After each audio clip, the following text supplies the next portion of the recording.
William O'Neill. Dean, good morning. Thanks a lot for joining us. The global markets have seen a lot over the last 1 month or so. Do you reckon that there's more to go on the downside, or is there some sign of stability here? Yeah, I think we should see more downside because there's a lot of moving parts, right? So if you look at what's going on with the Russia-Ukraine situation, what I'm paying attention now is what's going on with the oil price. Brent is spiking. We're at like $97. We're about to approach that psychological level of 100.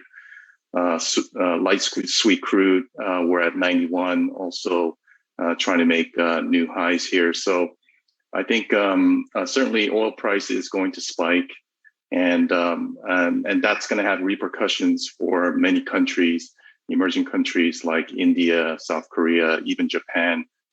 They're net importers of oil, and that may certainly put pressure on the economy and as well as inflation. Because, oil, it represents about 26% of total imports for India. It also represents about 4% of GDP.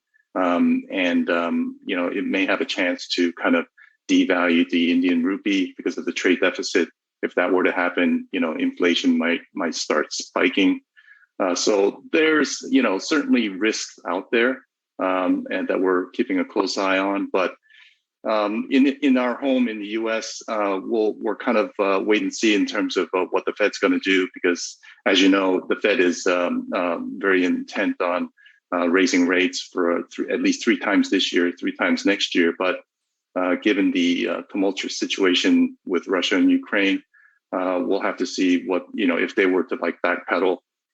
So a lot of moving parts here. Yeah, absolutely. A lot of moving parts, and things are changing every day, right, Dean? Good morning. How are you looking at the charts of the S&P 500? Because now it's been 4 days running that the markets have closed in the red, and now the S&P 500 has moved into correction territory. It's down 10% from its highs. Is there more selling pressure underway? Yeah, I believe so. Certainly we put the S&P uptrend under pressure just recently, and there's a fair chance that it's going to test the January lows that we've seen. And same thing with the NASDAQ. The January lows is a few percentage points away. Definitely we don't see any support until that point. So I believe we are going to test that eventually.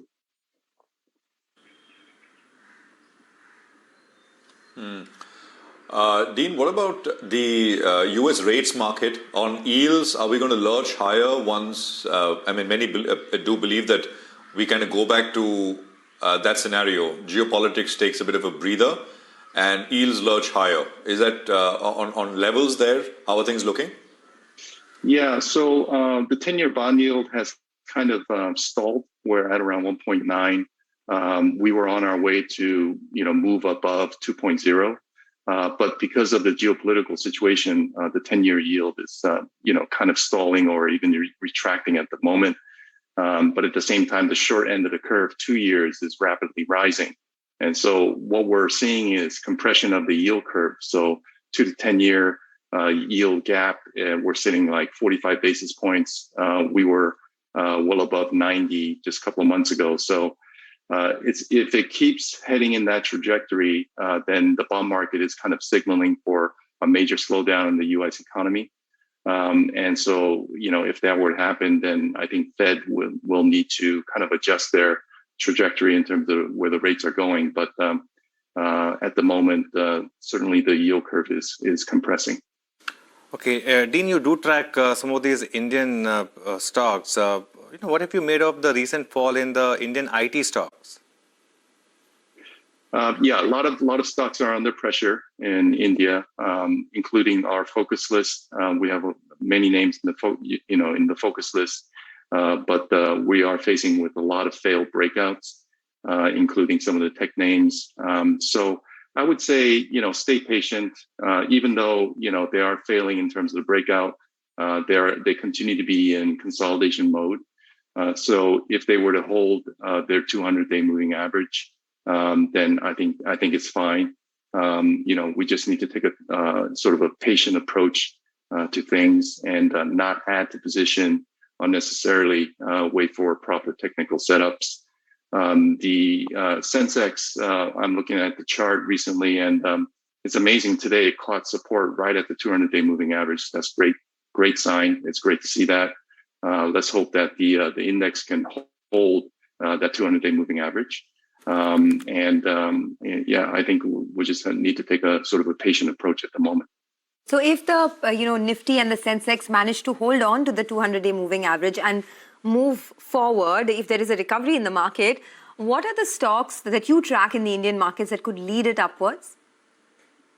Yeah, so certainly the cap equipment and basic material names continue to look good in India, even now.